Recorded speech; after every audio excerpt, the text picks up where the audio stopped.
అమ్మ ప్రేమను చూస్తూ, అమ్మ గోరుముద్దల్ని తింటూ, అమ్మా అనే మాటలను పట్టుకు తిరిగిన మనకు నాన్న ప్రేమెందుకో గుర్తింపు లేకుండా పోయింది. మనందరినీ ఎవరు నీకిష్టమని అడిగితే ఒక్క నిమిషం ఆలోచించకుండా అమ్మా అని చెప్తాం. ఎందుకంటే నవమాసాలు మోసిందనో, మాట నేర్పిందనో, తన ఒడిని బడిగా చేసిందనో తెలియదు కానీ అమ్మనిష్టపడే వాళ్ళే ఎక్కువ మంది ఉంటారు.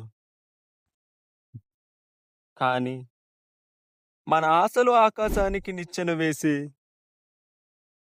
మన బరువును తన భుజాల మీద మోస్తూ మన రేపటి భవిష్యత్తు కోసం తన భవిష్యత్తు త్యాగం చేస్తూ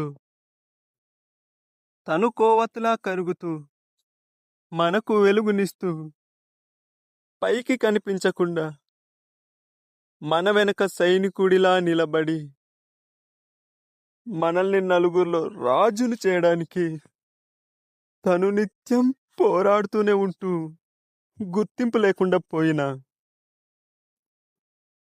సైనికుడే నాన్న.